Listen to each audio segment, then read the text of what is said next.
नमस्कार. आजचा विषय, तुमचा बिझनेस ग्रो होत नाही कारण स्ट्रॅटेजी नाही, कारण तुम्ही डिले ऍक्शन करता.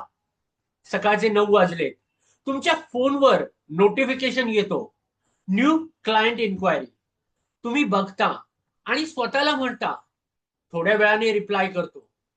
संध्याकाळ होते, तो क्लायंट दुसऱ्या कुणाकडे काम देतो आणि तुम्ही अजून विचार करत बसलेले असता.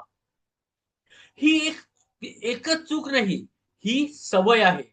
रिप्लाय नंतर, कॉल नंतर, कॉन्टेंट उद्या, डिसिशन थोडं थांबून, आणि हळूहळू अपॉर्च्युनिटी निघून जाते.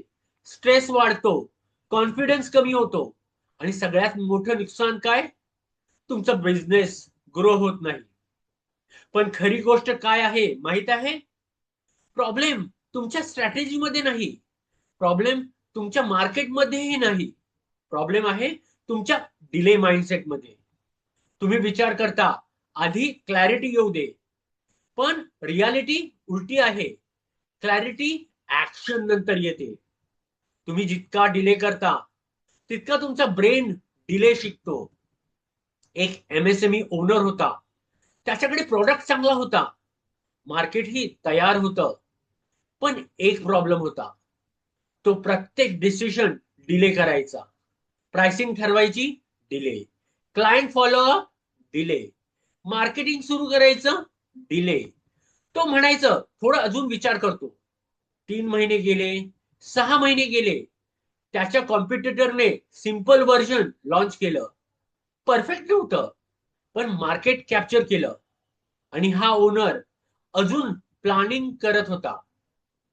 बिझनेसमध्ये फेल्युअर मोठ्या चुकांमुळे होत नाही, तो छोट्या डिलेमुळे होतं. त्या छोट्या मोमेंट्स मध्ये, जेव्हा तुम्ही थकलात, जेव्हा तुम्ही अनशुअर आहात, जेव्हा तुम्हाला वाटतं उद्या करू, तेव्हाच तुमची आयडेंटिटी बनते. तुम्ही ऍक्शन घेणारे आहात की डिले करणारे, तुमचा बिझनेस तसाच बनतो. आजपासून एक सिंपल रूल ठेवा: 5 सेकंदात ऍक्शन.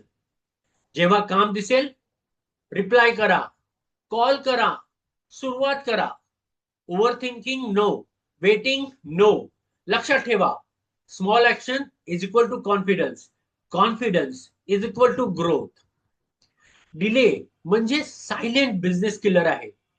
तुमच्या फ्युचर तुमच्या छोट्या छोट्या ऍक्शन वर तयार होतो. क्लायंटला मेसेज करा, धन्यवाद.